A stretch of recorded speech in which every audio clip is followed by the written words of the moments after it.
اما بعد اعوذ باللہ من الشیطان الرجیم بسم اللہ الرحمن الرحیم ولو بسط اللہ الرزق لعباده لبغوا فی الارض ولكن ينزل بقدر ما يشاء انه بعباده خبیر بصیر سبحان ربک رب العزت عما یصفون وسلام علی المرسلین والحمد للہ رب العالمین اللہم صل علی سیدنا محمد وعلی آل سیدنا محمد وبارک وسلم۔ آج 15 شعبان کی رات ہے، یہ شب برات کہلاتی ہے، برکت والی رات ہے۔ امام ربانی مجد الفسانی رحمۃ اللہ نے اس کو یوں سمجھایا ہے، وہ فرماتے ہیں کہ رات کا اندھیرا ہر طرف ہوتا ہے، پھر جب سورج نکلنا ہوتا ہے تو وہ ایسے نہیں کہ یکدم سورج نکل آیا، بلکہ پہلے صبح صادق طلوع ہوتی ہے، تو اندھیرا کم ہو گیا اور روشنی زیادہ ہوتی جا رہی، پھر وہ روشنی بڑھتی جاتی ہے حتیٰ کہ اسفار کا وقت ہو جاتا ہے۔ سورج نکلنے سے تھوڑی دیر پہلے ایسے ہی روشنی ہوتی ہے جیسے سورج نکل چکا، پھر کچھ دیر کے بعد سورج طلوع ہوتا ہے اور دھوپ آ جاتی ہے۔ اسی طرح رمضان مبارک کی رحمتوں کا سورج طلوع ہونا ہے، مگر اس کی صبح صادق آج کی رات ہے۔ آج رات سے رمضان کی برکتیں آنی شروع ہو گئیں، یہ اب ہر روز بڑھتی جائیں گی حتیٰ کہ رمضان المبارک سے 1-2 دن پہلے ایسے ہی برکتیں ہوں گی جیسے کہ خود رمضان کی برکتیں ہوتی ہیں۔ اب آج کی رات میں انسان کے لیے رزق کے فیصلے اللہ تعالیٰ فرماتے ہیں۔ رزق میں انسان کے بیوی بچے، صحت، عزت، کاروبار سب کچھ آ جاتا ہے، جو کچھ بھی ہے وہ رزق میں شامل ہے۔ ہم سارا سال رزق کے بارے میں شکایتیں کرتے رہتے ہیں، کوئی کہتا ہے قرض نہیں اترتا، کوئی کہتا ہے کہ مجھے انکم کم ہے، کاروبار میں فائدہ نہیں ہوتا۔ بجائے اس کے کہ ہم سارا سال شکوے کریں، بہتر یہ ہے کہ جب اللہ تعالیٰ نے رزق کے فیصلے فرمانے ہیں تو اللہ تعالیٰ کے سامنے عاجزی کر لیں کہ اللہ تعالیٰ ہی خیر کے فیصلے فرما دے۔ جو لوگ غیر شادی شدہ ہیں وہ اپنے لیے اچھے رشتے مانگے، نیک دیندار۔ جو شادی شدہ ہیں اور بے اولاد ہیں وہ اپنے لیے اولاد کی دعائیں مانگیں۔ جو صاحب اولاد ہیں وہ اولاد کی نیکی کے لیے دعائیں مانگیں۔ جو بیمار ہیں وہ صحت کے لیے دعائیں مانگیں۔ جو پریشان حال ہیں مرد یا عورتیں وہ اپنی پریشانیوں کے دور ہونے کے لیے دعائیں مانگیں، اپنے لیے بھی مانگیں، اہل خانہ کے لیے بھی مانگیں، ملک کے سب لوگوں کے لیے مانگیں، پوری امت مسلمہ کے لیے مانگیں، پوری دنیا کے مسلمانوں کے لیے مانگیں۔ یہ وقت پوری امت کے مسلمانوں کے اوپر بہت مشکل آ گیا ہے۔ اے خاصہ خاصان رسول وقت دعا ہے، امت پہ تیری آ کے عجب وقت پڑا ہے۔ آج کے دور میں روٹی اور رزق زندگی کا نصب العین بن گئے ہیں۔ ایسے لگتا ہے کہ انسان دنیا میں آیا ہی اس لیے ہے کہ مجھے اچھا کمانا ہے اور اچھا کھانا ہے۔ یہ مقصد زندگی نہیں ہے، یہ ضرورت زندگی ہے۔ مقصد زندگی اللہ تعالیٰ کی عبادت ہے، اللہ کی فرمانبرداری ہے، مگر ہم رزق کے پیچھے اس طرح پڑے ہوئے ہیں کہ 24 گھنٹے اسی کی فکر ہے، اٹھتے بیٹھتے چلتے پھرتے ہر وقت اسی کی فکر ہے۔ حالانکہ آج کے دور میں زیادہ کھا کر مرنے والوں کی تعداد زیادہ ہے بنسبت بھوک سے مرنے والوں کے، اور اللہ تعالیٰ نے رزق کی اتنی بہتات دی ہے کہ بے موسم کے پھل ہر جگہ پر ملتے ہیں۔ پھل کیا ملنا بلکہ بے موسم کے جوس ہر جگہ ملتے ہیں۔ پورا سال جو جوس پینا چاہیں وہ فریج کے اندر موجود ہوتا ہے. تو ایک طرف تو اللہ تعالیٰ کی رحمتوں کی انتہا یہاں تک ہے، اور دوسری طرف ہمارا حال یہ ہے کہ اٹھتے بیٹھتے اللہ کے شکوے، مجھے یہ نہیں ملا، مجھے یہ نہیں ہوا، میرے بچے کی نوکری نہیں ہو رہی، بیٹی کا رشتہ نہیں آ رہا. تو بجائے شکوے کرنے کے ہم اللہ تعالیٰ کے سامنے درخواست کریں کہ یا اللہ تو آئندہ سال کے لیے جو رزق کے فیصلے فرمائے گا تو ہمارے لیے خیر کے فیصلے فرما دے. روٹی کو اتنی اہمیت حاصل ہو گئی ہے کہ اس سے پہلے تاریخ میں کبھی اتنی اہمیت حاصل نہیں تھی. دین اسلام اتنا خوبصورت ہے کہ اس نے کسب حلال کو عبادت کہا ہے. اس لیے شریعت نے رہبانیت سے منع کیا ہے. رہبانیت کہتے ہیں کہ اتنا دین میں لگ جانا کہ دنیا کو چھوڑ دینا، بیوی بچوں کو نظر انداز کر دینا. لا رہبانیت فی الاسلام، اسلام کے اندر کوئی رہبانیت نہیں ہے. دوسری طرف ہے اباہیت. اباہیت کہتے ہیں کہ روٹی کپڑا اور مکان کو زندگی کا مقصد بنا لینا، یہ بھی ناجائز ہے. نہ رہبانیت جائز ہے نہ اباہیت جائز ہے، ہمیں اس کے درمیان کی زندگی گزارنی ہے. ہمارے حضرت مرشد عالم رحمۃ اللہ فرماتے تھے کہ اللہ تعالیٰ کو جو راستہ جاتا ہے وہ جنگلوں اور غاروں سے ہو کر نہیں جاتا، ان گلی کوچوں بازاروں سے ہو کے جاتا ہے. اللہ چاہتے ہیں کہ میرے بندو تم معاشرے میں زندگی گزارو، حقوق اللہ پورے کرو، حقوق العباد پورے کرو، تو اس کے بعد تمہیں اللہ کی رضا مل جائے گی. اس لیے انسان رزق حلال کے لیے کوشش تو کرے مگر حرص نہ دکھائے. جو مقدر میں ہے ملنا وہی ہے، جو مرضی کرتا پھرے.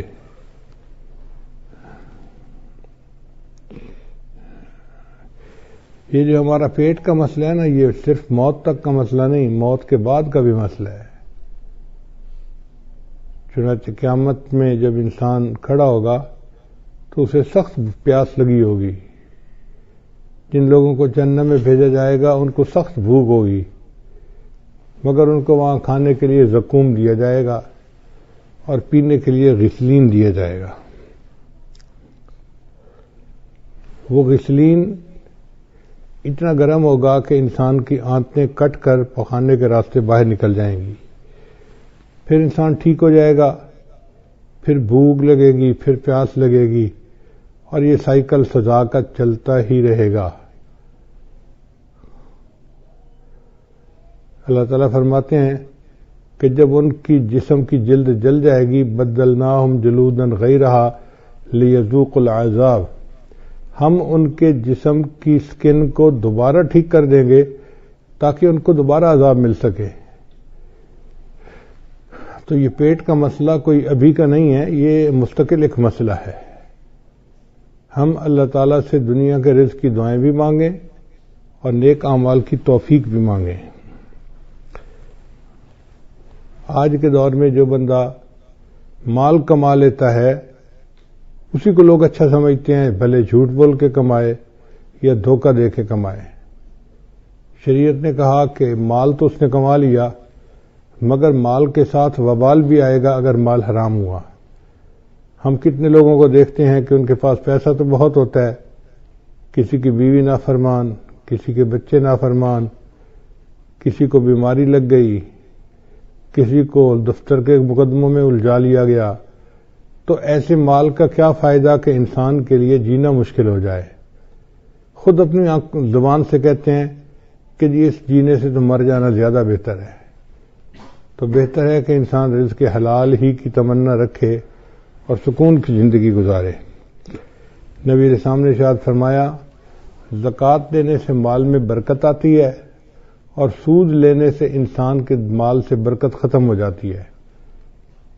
آج جس کو دیکھو وہی سودی کاروبار کر رہا ہے.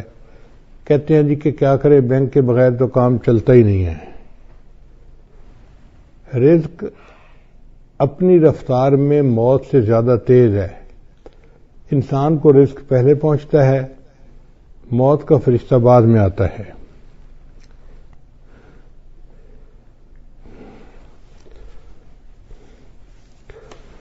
باجید بستامی رحمۃ اللہ علیہ نے ایک جگہ نماز ادا کی تو ایک بندے نے ان سے پوچھا من این تاکل، آپ کہاں سے روٹی کھاتے ہیں؟ تو اس بزرگ نے جواب دیا، تو نہیں، باجید بستامی نے جواب دیا، اصبر حتی اعید الصلاۃ التی صلیتها خلفک، صبر کر حتیٰ کہ میں نماز لوٹا لوں جو میں نے تمہارے پیچھے ادا کی ہے، حیث شککت فی رازق المؤمنین، کیونکہ تو نے مخلوق کو رزق دینے والے پروردگار کے اندر شک کیا ہے۔ بھئی تو کیسا امام مسجد ہے کہ تجھے اتنا ہی نہیں پتا کہ کون کھلاتا ہے ہمیں؟ اس لیے باجید بستامی رحمۃ اللہ فرمایا کرتے تھے، اگر ساری مخلوق کو میرا کنبہ بنا دیا جائے اور زمین تانبے کی بن جائے کہ اس میں ایک درخت نہ اگے، کھیتی نہ اگے، سبزی کچھ بھی نہ اگے، اور آسمان سے ایک قطرہ بارش کا نہ گرے، مجھے پھر بھی یقین ہے کہ اللہ تعالیٰ میری عیال کو رزق پہنچا دیں گے۔ اللہ تعالیٰ وہ ذات ہے جو انسانوں کو، حیوانوں کو، پرندوں کو، چرندوں کو، کیڑے مکوڑوں کو، ہر کسی کو رزق پہنچاتا ہے، حتیٰ کہ بند پتھر کے اندر کچھ کیڑے ہوتے ہیں، ان کیڑوں کو بھی اللہ روزی پہنچاتا ہے۔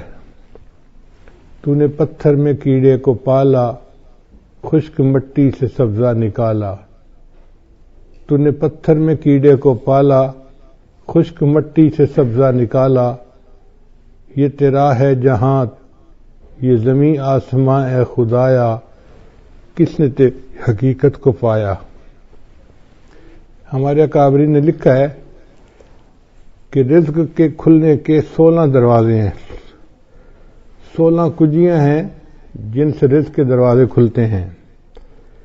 پہلی کنجی ہے نماز، کہ انسان اہتمام کے ساتھ، خشوع خضوع کے ساتھ نماز ادا کرے۔ اللہ تعالیٰ فرماتے ہیں وَأْمُرْ أَهْلَكَ بِالصَّلَاةِ وَاصْطَبِرْ عَلَيْهَا لَا نَسْأَلُكَ رِزْقًا نَحْنُ نَرْزُقُكَ، کہ تم نماز ادا کرو، ہم تو اس سے روزی کمانا نہیں چاہتے، روزی تو ہم تمہیں دیں گے، ہماری روزی ہے اللہ کے پاس۔ وَفِي السَّمَاءِ رِزْقُكُمْ، اے میرے بندو تمہارا رزق تو آسمانوں میں ہے، اور اللہ جتنا چاہتے ہیں اتنا اپنے بندوں کو عطا فرما دیتے ہیں۔ تو سب سے پہلا عمل ہو گیا کہ انسان نماز کو اہتمام کے ساتھ ادا کرے۔ آج ہم نماز تو پڑھتے ہیں مگر جیسے مرغا ٹکریں لگا رہا ہوتا ہے، ہم بھی اسی طرح اٹھک بیٹھک کر رہے ہوتے ہیں، دل دماغ کہیں اور پہنچا ہوا ہوتا ہے، جس کی وجہ سے نماز کی برکتیں سامنے نہیں آتی۔ دوسرا رزق کا دروازہ ہے استغفار کی کثرت کرنا۔ چنانچہ اللہ تعالی ارشاد فرماتے ہیں استغفروا ربکم انہ کان غفارا، اپنے رب کے سامنے استغفار کرو، اللہ گناہوں کو معاف کرنے والا ہے۔ اور حدیث پاک میں آتا ہے من استر من الاستغفار، جو بندہ استغفار کی کثرت کرتا ہے، جعل اللہ لہ من کل ہم فرجا، اللہ تعالیٰ اس کے لیے ہر مشکل میں آسانی کر دیتا ہے، ومن ضیق فرجا، اور ہر مشکل کو آسان کر دیتا ہے، ورزقہ من حیث لا یحتسب، اور اسے ایسی طرف سے رزق دیتا ہے کہ جس کا اس کو گمان بھی نہیں ہوتا۔ تو گویا استغفار کے زیادہ کرنے سے اللہ تعالیٰ بندے کو رزق ایسی طرف سے دیتے ہیں جس کا اس کو گمان ہی نہیں ہوتا، اور اس کے رزق کی پریشانی کو دور کر دیتے ہیں۔ پھر تیسرا رزق کا دروازہ ہے اللہ کے راستے میں خرچ کرنا، اس کو کہتے ہیں انفاق فی سبیل اللہ۔ اس لیے کہ جو بندہ اللہ کے راستے میں خرچ کرتا ہے اللہ تعالیٰ اس کو واپس لوٹاتے ہیں۔ اللہ تعالیٰ فرماتے ہیں وما انفقتم من شیء فهو یخلفہ، تم اللہ کے راستے میں جو خرچ کرو گے وہ اللہ تمہیں اس کا بدلہ دے گا۔ ہم 1 روپیہ خرچ کرتے ہیں، اللہ ہمیں اس کے بدلے 10 عطا فرماتے ہیں، 20 عطا فرماتے ہیں، 70 عطا فرماتے ہیں، حتیٰ کہ کئی مرتبہ ایک کے بدلے 700 عطا فرماتے ہیں۔ لوگ کہتے ہیں جی کہ ہم کہاں سے پیسہ دیں، ہماری تو ضرورتیں پوری نہیں ہوتی۔ بھائی ضروری نہیں کہ انسان لاکھوں دے، جتنا بھی غریب آدمی ہے 5-10 روپے خرچ کرنا تو کوئی مشکل کام نہیں ہوتا۔ تو ہمیں چاہیے کہ ہم مسکینوں پہ، فقیروں میں خرچ کریں، یا مدارس کے جو طلباء ہیں ان کے لیے مطبخ میں خرچ کریں۔ چونکہ ہم اللہ کے راستے میں خرچ کریں گے تو اللہ تعالیٰ اس قرض حسنہ کو واپس لوٹا کر رہیں گے اور کئی گنا کر کے لوٹائیں گے۔ تو دیکھنے میں ہم ایک دے رہے ہوں گے اور دوسری طرف سے 10 ہماری جیب میں واپس آ رہے ہوں گے، مگر یہ نفع کا کاروبار ہر بندے کو کرنا نہیں آتا، لوگ پریشان ہو جاتے ہیں۔ تو پہلا دروازہ تھا نماز کو اہتمام کے ساتھ ادا کرنا، دوسرا دروازہ تھا استغفار کی کثرت کرنا، تیسرا دروازہ تھا کہ اللہ کے راستے میں اپنے مال کو خرچ کرنا، اور چوتھا دروازہ ہے دین کے لیے ہجرت کرنا۔ جیسے بعض لوگ سعودی عرب چلے جاتے ہیں یا ایک شہر سے دوسرے شہر چلے جاتے ہیں تو ان کے کام کاروبار میں برکت آ جاتی ہے، لیکن جن لوگوں کو اللہ نے وطن کی روزی دی ہوئی ہے وہ خوش نصیب ہیں، وہ اللہ کی اس نعمت کا شکر ادا کریں۔ ہر بندے کو یہ نعمت نصیب نہیں ہوتی۔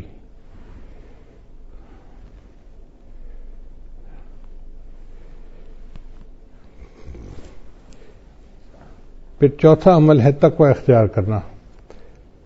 اللہ تعالیٰ فرماتے ہیں وَلَوْ أَنَّ أَهْلَ الْقُرَىٰ آمَنُوا وَاتَّقَوْا لَفَتَحْنَا عَلَيْهِمْ بَرَكَاتٍ مِّنَ السَّمَاءِ، اگر یہ بستی دیسوں والے ایمان لاتے، تقوی کو اختیار کرتے تو ہم ان کے لیے آسمان سے برکتوں کے دروازے کھول دیتے۔ تو گناہوں سے بچنے پر اللہ تعالیٰ رزق کے دروازوں کو کھول دیتے ہیں، اور آج گناہوں کی وجہ سے رزق کے دروازے بند ہیں اور ہم پریشانیوں کا شکار ہیں۔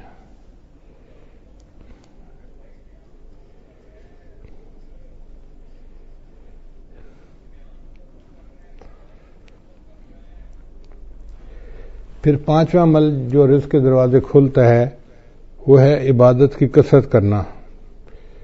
حدیث مبارکہ ہے، اللہ تعالیٰ ارشاد فرماتے ہیں، یہ حدیث قدسی ہے، ابن آدم، اے آدم کے بیٹے، تفرغ لعبادتی، میری عبادت کے لیے تو فارغ ہو جا، املا صدرک انی واسد فقرک، املا صدرک غنن، میں تیرے سینے کو غنا سے بھر دوں گا اور تیرے فقر کو ختم کر دوں گا۔ تو دیکھیں عبادت کرنے سے اللہ تعالیٰ سینے میں بے نیازی ڈال دیتے ہیں اور بندے کے فقر کو ختم کر دیتے ہیں۔ اس لیے اللہ کا ذکر کثرت سے کرنا، قرآن پاک کی تلاوت کرنا، نیکی کرنا، یہ انسان کے رزق میں برکت کا دروازہ ہے۔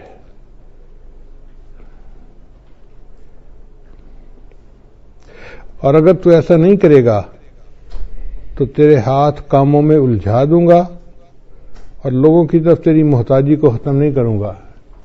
دیکھو کیسی عجیب بات کہی ہے کہ میں تیرے ہاتھ کو کاموں میں الجھا دوں گا، ویسے تو بڑا مصروف نظر آئے گا، یہ کر رہا ہوں، یہ دے رہا ہوں، یہ لے رہا ہوں، یہ فائل آ رہی ہے، یہ جا رہی ہے، یہ آرڈر ہے، یہ فلاں ہے، ہاتھ تیرے کام میں الجھے ہوں گے مگر تیرا فقر ختم نہیں ہوگا، تنگدستی ختم نہیں ہوگی۔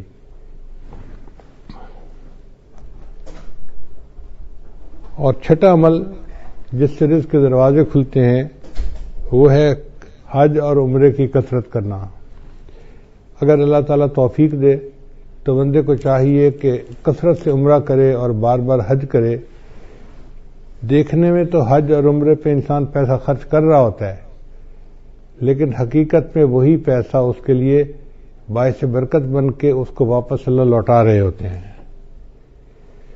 چنانچہ نبی علیہ السلام کے پاس جب کوئی بندہ رزق کی شکایت کرتا تھا تو نبی علیہ السلام اسے مشورہ دیتے تھے کہ تم عمرہ کرو، عمرہ کر کے جو دعائیں مانگتا تھا تو اللہ تعالیٰ رزق کی پریشانی کو دور فرما دیتے تھے۔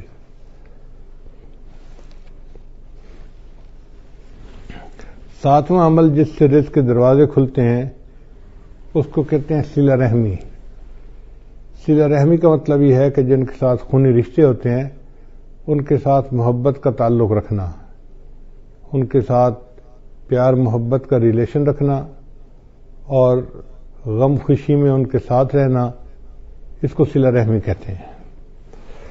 چنانچہ جو بندہ صلہ رحمی کرتا ہے اللہ تعالیٰ اس کو 2 نعمتیں عطا فرماتے ہیں۔ حدیث پاک میں ہے من احب ان یزاد فی عمرہ، جو بندہ اس بات کو پسند کرتا ہے کہ اس کی عمر کے اندر زیادتی ہو، یعنی لمبی عمر ہو، فیزاد فی رزقہ، اور اس کے رزق میں زیادتی ہو، برکت ہو، فلیصل رحمہ، اس کو چاہیے کہ صلہ رحمی کو زیادہ کرے۔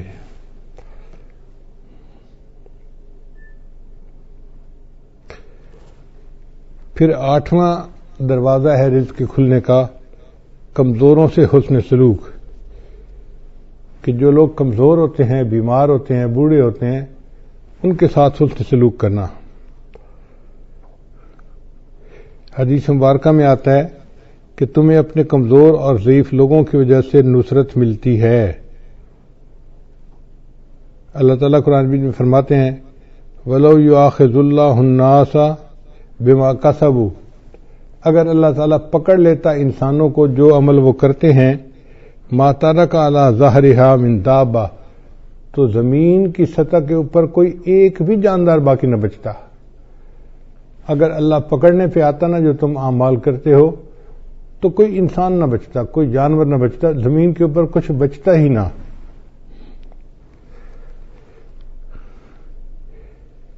تو اللہ تعالیٰ ہمیں جو رزق دیتے ہیں وہ چھوٹے بچوں کی وجہ سے، بوڑھوں کی وجہ سے، بیماروں کی وجہ سے، عورتوں کی وجہ سے دیتے ہیں، مہمانوں کی وجہ سے دیتے ہیں۔ لہذا ان کو بوجھ نہیں سمجھنا چاہیے، بلکہ ان کی وجہ سے ہمیں رزق ملتا ہے، ہر وقت ذہن میں یہ رکھنا چاہیے۔ رزق کا 9واں دروازہ جس سے کہ انسان کا رزق کھلتا ہے اس کو توکل کہتے ہیں۔ توکل کا مطلب یہ ہے کہ انسان اللہ پر امید رکھے، اپنی طرف سے کوشش کرے اور نتیجہ اللہ پہ چھوڑ دے۔ وَمَن يَتَوَكَّلْ عَلَى اللَّهِ فَهُوَ حَسْبُهُ، جو اللہ پر توکل کرتا ہے اللہ اس کے لیے کافی ہو جاتا ہے۔ حدیث مبارکہ میں آئے لو انکم توکلون علی اللہ حق توکلہ، اگر تم توکل کرتے جیسے کہ اللہ پہ توکل کرنی چاہیے، لرزقکم کما یرزق الطیور، تو اللہ تعالیٰ تمہیں اس طرح رزق پہنچاتے جس طرح اللہ تعالیٰ پرندوں کو رزق پہنچاتے ہیں۔ وہ صبح اپنے گھونسلے سے خالی پیٹ نکلتے ہیں اور شام کو اپنے گھونسلے میں پیٹ بھرے واپس آتے ہیں۔ انسان کا معاملہ الٹ ہے، بیچارہ گھر سے پیٹ بھر کے نکلتا ہے اور شام کو خالی پیٹ بھر گھر واپس آتا ہے۔ اور پرندوں کا معاملہ دیکھو کہ وہ خالی پیٹ گھر سے نکلتے ہیں اور اللہ ان کو پیٹ بھر کے رات کو واپس گھر پہنچاتے ہیں، جبکہ پرندے اپنے لیے کوئی چیز جمع بھی نہیں کر سکتے۔ کوئی پرندہ آپ نے ایسا نہیں دیکھا ہوگا جو سال کی روزی جمع کر لے، انسان جمع بھی کر لیتا ہے، پھر اس کا یہ حال ہے۔ اور پھر جانوروں کا رزق بھی بہت ہوتا ہے۔ آپ اگر غور کریں تو ایک ہاتھی دن میں کتنا چارہ کھاتا ہوگا، ہمارے حساب سے منوں کے حساب سے، ٹنوں کے حساب سے کھاتا ہوگا، اس کا وزن ہی اتنا ہے۔ اور ہم نے جہاں بھی جنگل میں ہاتھی دیکھا اس کو ہر وقت چرتے ہوئے دیکھا۔ تو جو ٹنوں کے حساب سے کھانا کھاتے ہیں ان کے پیٹ اللہ بھر دیتے ہیں، اور انسان بیچارہ کتنا کھا لیتا ہے، بڑے سے بڑا پہلوان ہو تو 2 روٹی، اس سے پیٹ بھر جاتا ہے بندے کا۔ تیسری روٹی دیں بھی صحیح نا تو کہتے ہیں نا جی پیٹ بھر گیا۔ تو ہمارا پیٹ بھی چھوٹا ہے اور ہم گھر سے پیٹ بھرے نکلتے ہیں اور رات کو خالی پیٹ واپس آتے ہیں۔ بہتر ہے کہ ہم اللہ تعالیٰ کے اوپر توکل کریں تو پھر دیکھیں کہ اس کی برکتیں کتنی ہوں گی۔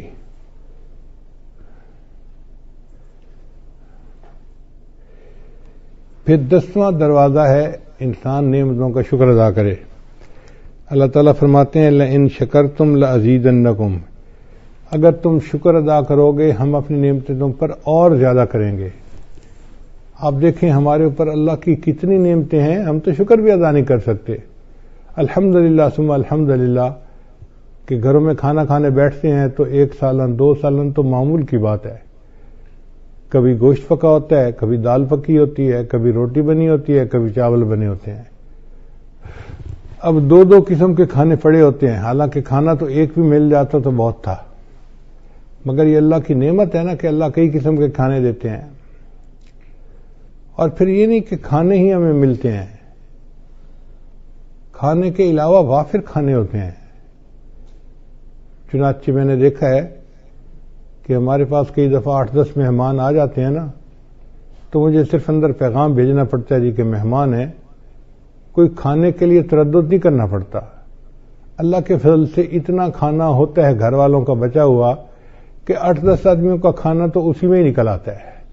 یہ اللہ کا کتنا بڑا کرم ہے، کتنا بڑا فضل ہے. ہم اللہ کی اس نعمت کا شکریہ ادا نہیں کر سکتے.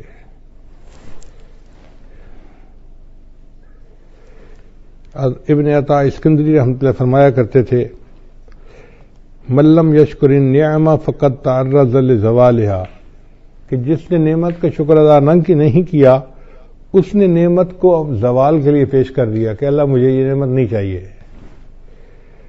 ومن شکرہا، اور جس نے نعمت کا شکر ادا کیا فقد قید بعقالها، اس نے نعمت کو نکیل کے ذریعے سے پکڑ لیا، باندھ لیا اپنے پاس. یعنی جو نعمت ملتی ہے اور بندہ اس کے اوپر شکر ادا کرتا ہے، پھر وہ نعمت اللہ اس سے واپس نہیں لیتے بلکہ اس نعمت میں اور برکت عطا فرما دیتے ہیں.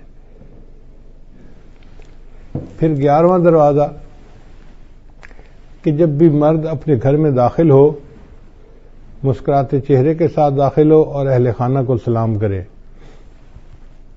حدیث مبارکہ میں ہے، سیدہ صدیقہ نے فرماتی ہیں کہ نبی صاحب جب بھی گھر تشریف لاتے تھے تو مسکراتے چہرے کے ساتھ آتے تھے اور اہل خانہ کو سلام کیا کرتے تھے. یہ اہل خانہ کو سلام کرنا رزق کی برکت کا ذریعہ ہے.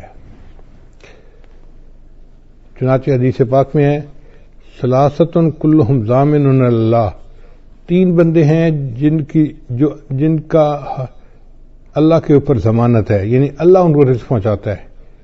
ان عاش رزقا، اگر وہ زندہ رہے گا تو اللہ روزی عطا فرمائے گا، وکفا، اور روزی ان کے لیے کافی ہوگی. وَإِن مَاتَ، اور اگر وہ مر جائے گا داخل الجنہ، تو جنت میں اللہ ان کو داخل کر دے گا.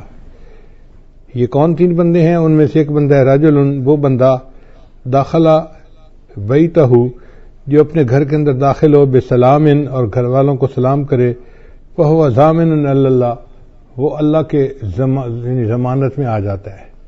اب یہ کتنا آسان کام ہے، مگر بہت سارے لوگ ہیں جو گھروں میں داخل ہوتے ہیں تو ان کو سلام کرنا یاد ہی نہیں ہوتا، بس باتوں میں لگ جاتے ہیں، مسکرائیں گے، بیوی سے پوچھیں گے تیرا کیا حال ہے، بچوں سے پوچھیں گے تم کیسے ہو، مگر سلام کرنا ان کو یاد نہیں ہوتا.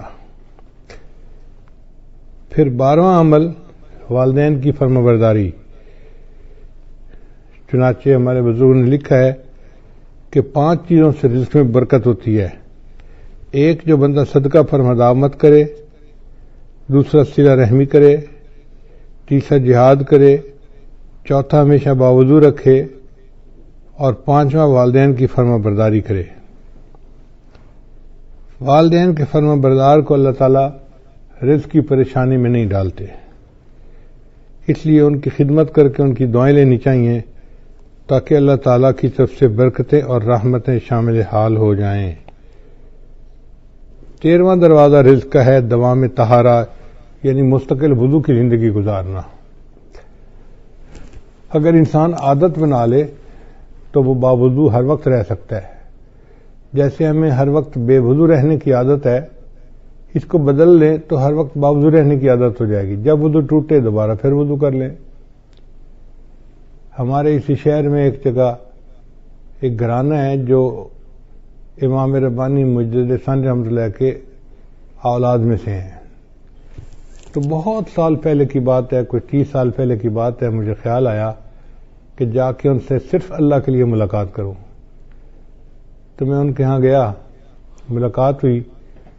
ہم جب پہنچے تو بس مغرب کے وقت میں کوئی 5 ہی منٹ باقی تھے. سلام دعا ہوئی. انہوں نے کہا جی کہ یہاں سے مسجد دور ہے تو ہمیں گھر میں ہی نماز پڑھنی پڑے گی. ہم نے کہا ٹھیک ہے. ان کے بچے گراؤنڈ کے اندر فٹ بال کھیل رہے تھے. کوئی 10-12 بچے ہوں گے چھوٹے بڑے. خوب ہنگامہ تھا، جیسے 2 ٹیموں کا میچ ہو رہا ہوتا ہے. لو جی ہم کھڑے ہو گئے مصلی پہ جماعت کے لیے. انہوں نے آواز دی بچوں کو، بچوں نماز کا وقت ہو گیا ہے. سارے بچے گراؤنڈ سے بھاگتے ہوئے آئے اور صف میں آ کے کھڑے ہو گئے.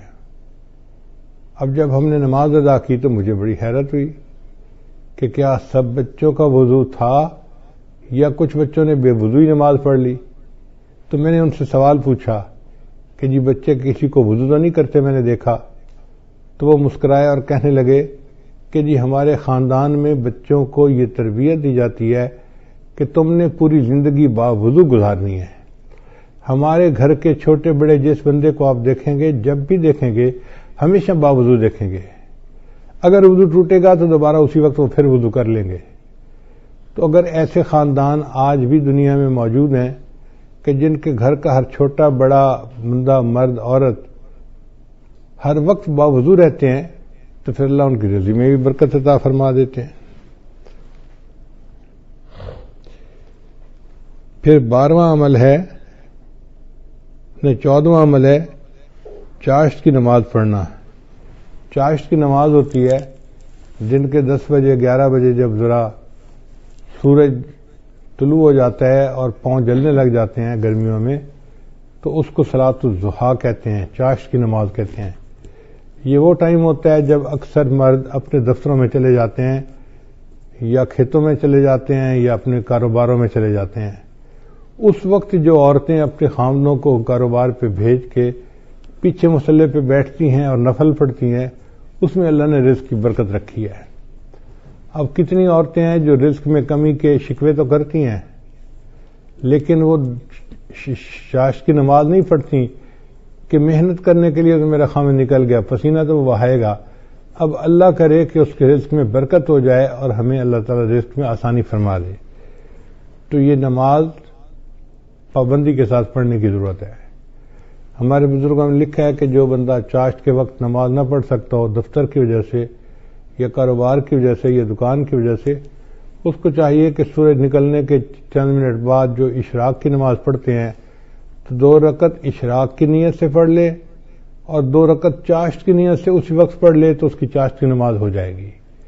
تو معمول بنا لینا چاہیے کہ چاشت کی نماز دفتر جانے سے پہلے پڑھ کے ہی جائیں. پھر 15واں عمل جس سے انسان اللہ تعالیٰ رزق کے دروازے کھولتے ہیں وہ ہے سورہ واقعہ کو پابندی کے ساتھ پڑھنا. حدیث مبارکہ میں آتا ہے من قرأ سورۃ الواقعہ کل لیلۃ، جس نے ہر رات میں سورہ واقعہ کو پڑھا، لم تصبہ فاقۃ ابدا، اس کو کبھی فاقہ نہیں پہنچتا. عبداللہ بن مسعود رضی اللہ عنہ ایک بڑے مفتی قسم کے صحابی تھے، وہ بیمار ہو گئے. حضرت عثمان غنی امیر المومنین تھے، وہ ان کو ملنے کے لیے آئے. اللہ تعالی نے عثمان غنی عنہ کو مال پیسہ بھی بہت دیا تھا، تو انہوں نے بات چھیڑی اور بات کرتے ہوئے کہا کہ عبداللہ بن مسعود آپ کی بیٹیاں ہی بیٹیاں ہیں، بیٹا کوئی نہیں. تو میرا دل چاہتا ہے کہ میں آپ کو بہت سارا مال ہدیہ دے دوں. یعنی میں اپنی طرف سے بتا رہا ہوں کہ جیسے میں آپ کو 5 لاکھ دینار یا درہم ہدیہ دینا چاہتا ہوں. تو انہوں نے انکار کر دیا، نہیں مجھے نہیں چاہیے. تو عثمان غنی اللہ نے فرمایا کہ آپ کی بیٹیاں ہیں، آپ کو تو پیسے کی ضرورت ہے. ان کا بیٹیاں تو ہیں مگر میں نے اپنی سب بیٹیوں کو سورہ واقعہ یاد کروا دی ہے اور میں نے ان کو بتا دیا ہے کہ مغرب کے بعد سورہ واقعہ پڑھ لیا کرو. نبی علیہ السلام نے فرمایا جو بندہ ہر رات میں سورہ واقعہ پڑھ لیتا ہے اللہ اس کو فاقے سے محفوظ فرما لیتے ہیں. یعنی ان صحابہ کا اتنا یقین پکا تھا کہ انہوں نے 4-5 لاکھ ریال ہدیہ لینے کی بجائے سورہ واقعہ کے اوپر زیادہ جو ہے نا بھروسہ کیا کہ اللہ تعالیٰ میری بچیوں کو فاقے سے بچائے گا۔ پھر 16واں عمل ہے دعا کرنا۔ تو ہمیں چاہیے کہ ہم رزق کی برکت کے لیے دعا بھی کریں، جیسے آج کی رات قبولیت دعا کی رات ہے، اور اب سے لے کے جو آگے وقت آ رہا ہے یہ سب قبولیت دعا کا وقت ہے۔ یہ رزق کی جو فہرستیں ہیں یہ اب سے بننا شروع ہوتی ہیں، اور یہ بنتی رہتی ہیں بنتی رہتی ہیں بنتی رہتی ہیں، حتیٰ کہ 27 رمضان مبارک کو یہ فہرستیں اللہ تعالیٰ فرشتوں کو ہینڈ اوور کر دیتے ہیں ایگزیکیوشن کے لیے، عمل درآمد کے لیے۔ تو ہمارے پاس آج کی رات سے لے کے 27 رمضان تک کا وقت ہے۔ اس دوران ہم اللہ کو منائیں، اس کے سامنے روئیں، اس سے رزق مانگیں، اس سے صحت مانگیں، جو مانگنا ہے مانگیں۔ اللہ کے در میں کسی چیز کی کمی نہیں، جتنا مانگیں گے اللہ اتنا عطا فرمائیں گے، حتیٰ کہ 27 رمضان کو یہ لسٹیں فائنل ہو جائیں گی، اور اسی میں یہ بھی فیصلہ ہوگا کہ اگلے سال کس نے زندہ رہنا ہے اور کس بندے نے مرنا ہے۔ زندگی اور موت کے فیصلے بھی اس بجٹ میں شامل ہیں، جیسے رزق کے فیصلے شامل ہیں۔ تو ہم اللہ تعالیٰ سے دعا مانگیں، آج رات بھی اور آئندہ بھی۔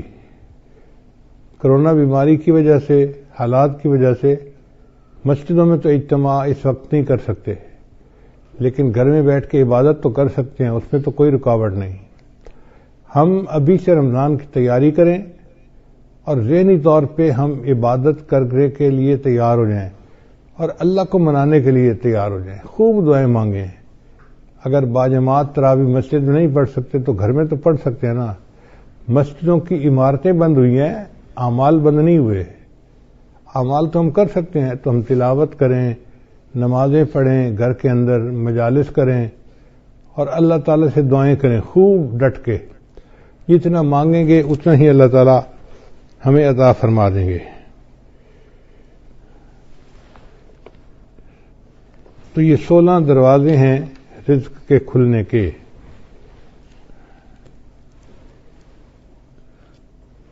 ہمارے بزرگوں نے فرمایا کہ کچھ اسباب ہیں تنگ دستی کے، یعنی کچھ ایسے اسباب ہیں کہ جن کی وجہ سے اللہ تعالیٰ رزق کو ذرا کم کر دیتے ہیں، بند کر دیتے ہیں، تو وہ جاننا بھی ضروری ہے۔ چنانچہ مختصراً میں بتاتا چلوں کہ جو بندہ کھڑے ہو کر جوتے پہن کر ننگے سر کھانا کھاتا ہے، اللہ اس کا رزق تھوڑا کر دیتے ہیں۔ اور اگر آپ دیکھیں تو آج کل کی دعوتوں میں یہی سلسلہ ہے۔ شادی بیاہ میں، ہوٹلوں میں، شادی ہالوں میں اکثر لوگ کھڑے ہو کے کھانا کھاتے ہیں، سر پہ کپڑا بھی نہیں ہوتا اور جوتے بھی پہنے ہوئے ہوتے ہیں۔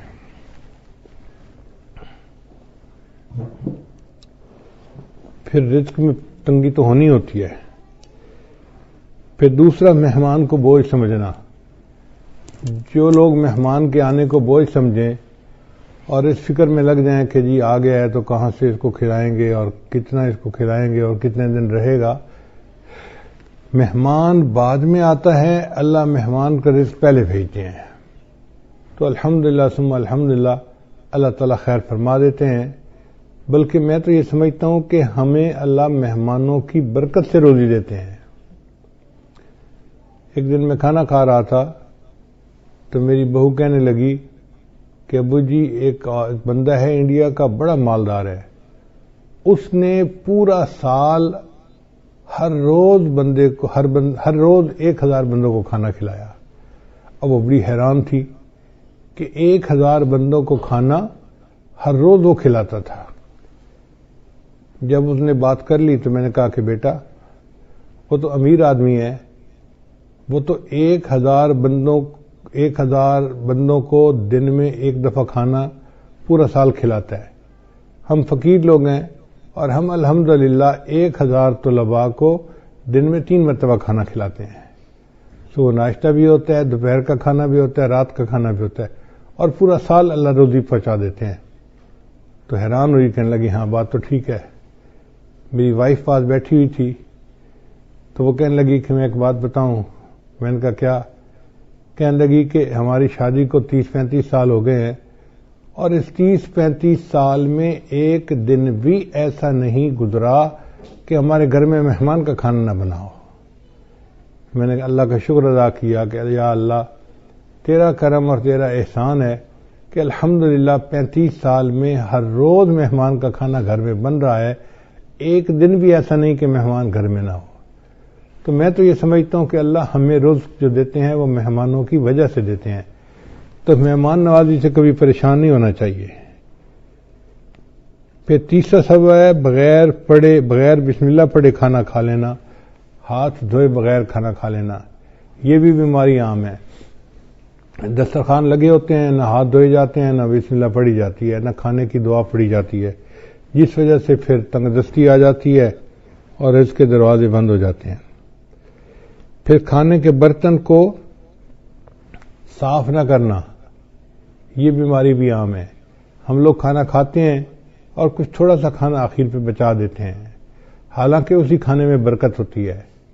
سنت یہ ہے کہ اگر 3 لقمے کھانا موجود ہے تو اس کو تو چھوڑ دیں تو کوئی اور کھا لے گا، چلو بھائی۔ اگر اتنا کھا لیا کہ 3 لقمے رہ گئے، اس کو خالی نہ چھوڑیں، اب اس کو پلیٹ کو اچھی طرح صاف کر دیں تاکہ اللہ کی نعمت ضائع نہ ہو، اللہ کی نعمت جو ہے وہ کسی انسان کے کام آ جائے۔ مگر اس میں ایسے لگتا ہے کہ جیسے یہ بندہ غریب ہے، اور امیر لوگ جو ہیں وہ ذرا شاہانہ دماغ کے ہوتے ہیں، تو وہ ڈالتے زیادہ ہیں، آدھا کھا لیتے ہیں، آدھا چھوڑ دیتے ہیں۔ یہ جو آدھا کھانا اور آدھا چھوڑنا ہے یہ بھی رزق میں تنگی کا سبب بنتا ہے۔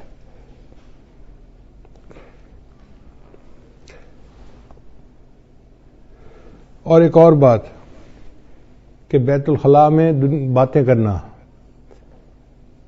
پہلے زمانوں میں یہ گناہ کم تھا، آج یہ گناہ زیادہ ہے، بلکہ نوجوان بچے اور بچیاں جو ادھر ادھر کالیں کرتے ہیں چھپ چھپ کے، وہ تو کئی مرتبہ جا کے بیٹھ کے بات ہی کرتے ہیں بیت الخلاء میں، پتہ ہی نہ چلے کسی کو کہ کیا ہوا۔ بیت الخلاء میں باتیں کرنے سے فرشتوں کو بھی تکلیف ہوتی ہے اور رزق کے اندر بھی تنگی کر دی جاتی ہے۔ پھر 7واں بات ہے فقیر کو جھڑکنا۔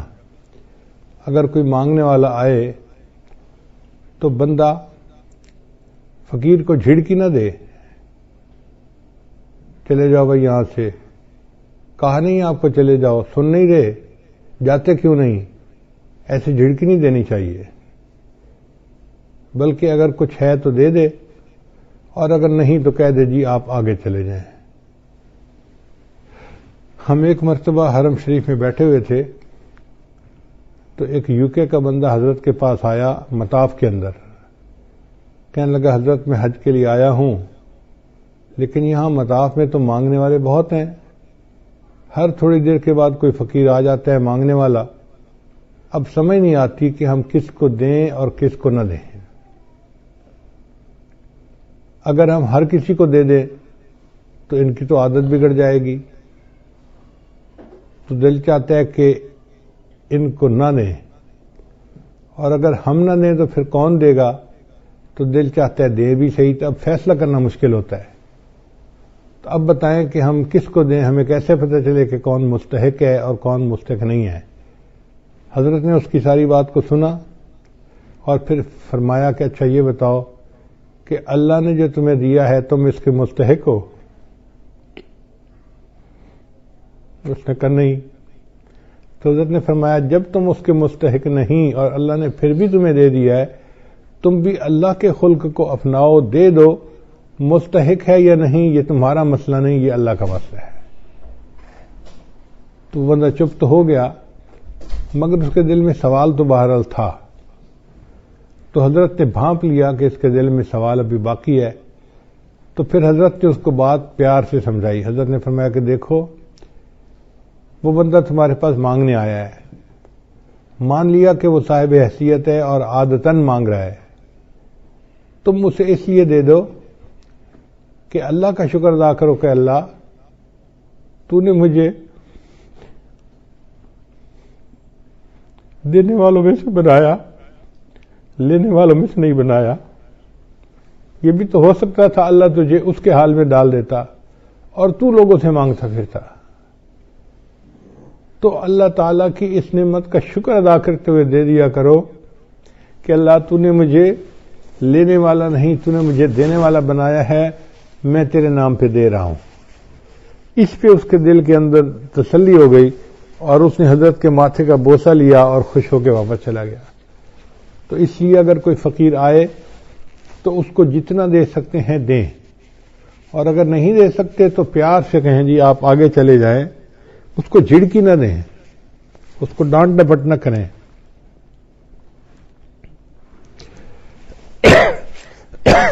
پھر مغرب کی نماز کے بعد بلا عذر جو بندہ سو جاتا ہے، اس سے بھی رزق کے اندر برکت کم کر دی جاتی ہے۔ اگر کوئی بیمار ہے یا کوئی عذر ہے تو اس میں تو شریعت اجازت دیتی ہے، لیکن عادت بنا لینا اس کو شریعت نے منع کیا ہے۔ مغرب کے بعد بلا عذر نہیں سونا چاہیے۔ پھر جو بندہ نماز قضا کر دیتا ہے، اللہ تعالیٰ اس کے رزق کو تنگ کر دیتے ہیں۔ عورتیں بالخصوص، نیک عورتیں بھی نمازیں قضا کر بیٹھتی ہیں۔ پتہ ہے کیوں؟ سوچتی رہتی ہیں مہمان آئے ہیں، میں ان کو پہلے چائے بنا کے دے دوں پھر نماز پڑھ لیتی ہوں۔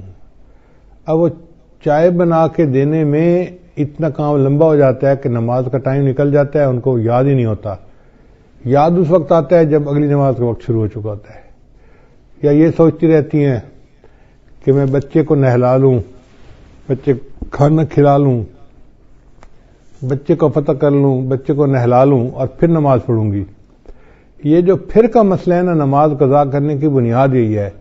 نماز کو کبھی پھر پہ نہیں رکھنا چاہیے، ابھی پہلے نماز پڑھیں، بعد میں جو کرنا کریں۔ اس لیے جب نماز کا وقت ہو جائے تو نماز پڑھیں اور اس کے بعد جو کرنا ہے کریں۔ نماز کو کبھی آئندہ پہ نہ چھوڑیں، کیا پتہ چند سانس مزید ہیں بھی صحیح کہ نہیں۔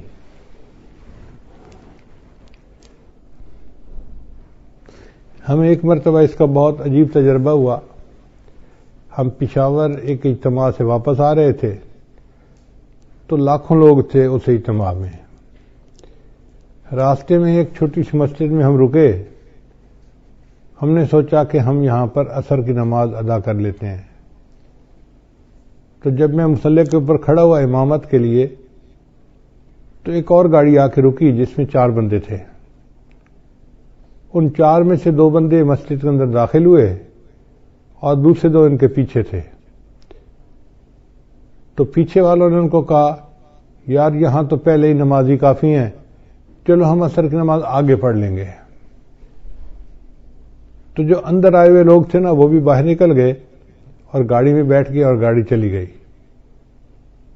خیر ہم نے نماز ادا کی، پھر اس کے بعد ہم آگے چلے، اسلام آباد کی طرف آ رہے تھے۔ کوئی 10 میل کے بعد ہم نے دیکھا کہ اس پہلے والی گاڑی کا ایکسیڈنٹ ہوا ہے، اور ایکسیڈنٹ اتنا فیٹل تھا کہ چاروں کے چاروں بندے مر گئے تھے۔ تو ہم نے جب اس گاڑی کو دیکھا تو گاڑی کو تو پہچان لیا، تو لوگوں نے ہمیں بتایا کہ جی ایکسیڈنٹ اتنا برا تھا کہ ایک بندہ بھی نہیں بچا، سب مر گئے۔ اس وقت مجھے خیال آیا کہ یا اللہ اگر یہ رکے تھے جیسے نماز وہاں پڑھ کے پھر چلتے تو ایک تو وقت کی عصر کی نماز بھی ادا ہو جاتی اور دوسرا اس کی وجہ سے برکت بھی ہو جاتی۔ اب یہ انہوں نے عصر کی نماز ادا نہیں کی ہوگی، نیت تھی پڑھنے کی لیکن بن پڑھے دنیا سے چلے گئے۔ تو کون جانتا ہے موت کا وقت کتنا قریب ہے۔ اس لیے اگر پھر پہ ڈال دینا جی کہ پھر نماز پڑھیں گے تو اس میں نماز بھی قضا ہو جاتی ہے اور انسان نقصان بھی اٹھاتا ہے۔ ابھی نماز پہلے پڑھیں جب ٹائم ہو جائے، اور عورتوں کے لیے تو اول وقت میں نماز پڑھنا بھی زیادہ فضیلت ہے۔ بس اذان کے انتظار میں رہیں۔ گھر کے اندر ایک بورڈ ہونا چاہیے جس پر نماز کے ٹائمنگ لگے ہوئے ہوں، بچے بڑے اس بورڈ کو دیکھیں اور جیسے ہی نماز کا ٹائم ہو جائے بس وضو کیا، پہلے نماز پڑھی، بعد میں جو کرنا ہے بعد میں کرتے رہیں گے۔ پھر 11ویں چیز جس سے رزق میں کمی آتی ہے وہ ہے جھوٹ بولنا۔ جو بندہ جتنا زیادہ جھوٹ بولتا ہے اللہ اس کے رزق کو اتنا تنگ کر دیتے ہیں۔ اللہ اکبر، شاید آج ہمارے رزق کے اندر جو تنگی ہے اس کی بنیادی وجہ یہ جھوٹ ہی ہے۔ جھوٹ ہم نے انفرادی طور پر نہیں، قوم میں اجتماعی طور پر آ گیا ہے. جس بندے سے بات کریں وہی جھوٹ میں بات کرے گا، اور اس کا نام ہم نے بہانہ رکھ دیا. جی میں نے اس کے سامنے بہانہ کیا، بیوی کہتی ہے میں نے خاوند کے سامنے بہانہ کیا، بیٹا کہنا ہے میں نے ابو کے سامنے بہانہ کیا، شاگرد کہتے ہیں میں نے استاد کے سامنے بہانہ کیا. حالانکہ یہ بہانہ صریح جھوٹ ہوتا ہے اور اس جھوٹ سے بچنے کی ضرورت ہے.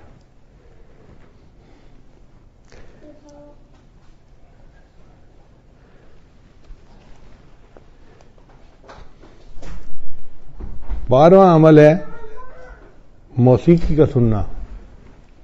آج کل گھروں کے اندر گانے چل رہے ہوتے ہیں، فلمیں چل رہی ہوتی ہیں،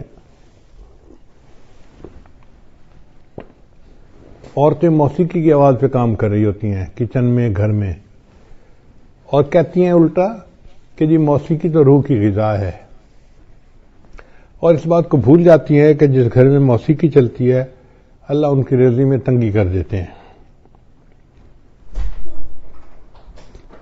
پھر 13واں عمل اولاد کو برا بھلا کہنا. کچھ ماں باپ اولاد کو جلدی گالیاں دینا شروع کر دیتے ہیں، یا برے الفاظ کرنا شروع کر دیتے ہیں، یا کوسنا شروع کر دیتے ہیں. تو جو اولاد کو برے الفاظ کہیں گے یا کوسیں گے ان کے رزق کو اللہ تعالیٰ ویسے ہی تنگ کر دیں گے. 14واں عمل قرآن مجید کو بلا وضو ہاتھ لگانا. قرآن مجید اللہ کا کلام ہے، لا یمسہ الا المطہرون، اس کو ہاتھ نہیں لگا سکتا مگر وہ جو پاک ہو. تو ہمیں چاہیے کہ ہم باوضو ہو کے اس کو ہاتھ لگائیں. اگر بے وضو ہاتھ لگائیں گے تو رزق کے اندر کمی آ جائے گی. پھر 15واں عمل جس سے رزق میں کمی آتی ہے، نامحرم کو دیکھنا. یہ بدنظری کی عادت آج اتنی عام ہو گئی ہے، چاہے آتے جاتے بازار میں دیکھے، گلی میں دیکھے، سکرین کے اوپر دیکھے، سیل فون کے اوپر دیکھے، عورت کو دیکھے یا عورت کی تصویر کو دیکھے، بات ایک ہی ہے. تو نامحرم کو دیکھنے سے اللہ تعالیٰ رزق میں تنگی فرما دیتے ہیں. اور 16واں عمل جس سے کہ انسان کے رزق میں تنگی آ جاتی ہے، اہل و عیال کے ساتھ لڑتے رہنا. میاں بیوی جو ہر وقت ایک دوسرے کے ساتھ بات بات پہ بحث کرتے ہیں، دلیلیں دیتے ہیں، لڑتے جھگڑتے ہیں، تو یہ میاں بیوی کی لڑائی جھگڑے میں اللہ ان کے رزق کو تنگ کر دیتے ہیں. اب ایک طرف تو لڑائیاں بھی ختم نہیں ہوتی اور دوسری طرف رزق کے کمی کے شکوے بھی ختم نہیں ہوتے. بھئی اتفاق میں برکت ہے، آپ محبت پیار سے زندگی گزاریں تو اللہ تعالیٰ رزق کی پریشانی کو دور کر دیں گے. چنانچہ آج کی رات میں خاص طور پر ہم اپنے لیے اور اپنی مسلمان امت کے لیے خوب دعائیں مانگیں. ایک وبا پھیلی ہے جس کا نام ہے کرونا. تو مجھے ایک ساتھی نے آج کچھ اشعار لکھ کے لا دیے کہ جی آپ بیان میں یہ بھی سنا دینا. مجھے بھی اچھے لگے. اشعار ہیں، نمازیں پڑھو تم تلاوت کرو نہ. یعنی کرونا جو ہے نا وہ اصل میں ہے کہ آ کے کہہ رہا ہے کہ میاں تم یہ کام کرو، نمازیں پڑھو تم تلاوت کرو نہ، گناہوں کو چھوڑو عبادت کرو نہ. کرونا تمہارا نہ کچھ کر سکے گا، کرونا کے خالق کی طاعت کرو نہ. پریشان کیوں ہو خدا ہے تمہارا، دواؤں سے اپنی حفاظت کرو نہ. اٹھو چھوڑ دو کفر کی پیروی، اب غلامی سے نکلو عبادت کرو نہ. نبی کی محبت میں داڑھی بڑھا کر نبی جیسی اپنی شباہت کرو نہ. اگر چاہتے ہو دلوں میں حلاوت، نگاہوں کی بھی تم حفاظت کرو نہ. کرونا کا یہ بھی ہے پیغام طائر، خدا فدا رب کی چاہت پہ چاہت کرو نہ. کہ تم اللہ کی چاہت پہ اپنی چاہت کو فدا کر دو، یہ کرونا کا پیغام ہے. تو بہرحال ہمیں چاہیے کہ ہم اس وبا سے بھی دعا مانگیں اور باطنی روحانی بیماریوں سے بھی دعا مانگیں. اللہ تعالی ہمارے ایمان کی حفاظت فرمائے اور ہمیں اس دنیا میں اللہ تعالیٰ ایمان کے ساتھ جینے اور ایمان کے ساتھ مرنے کی توفیق عطا فرمائے۔ وآخر دعوانا ان الحمد للہ رب العالمین۔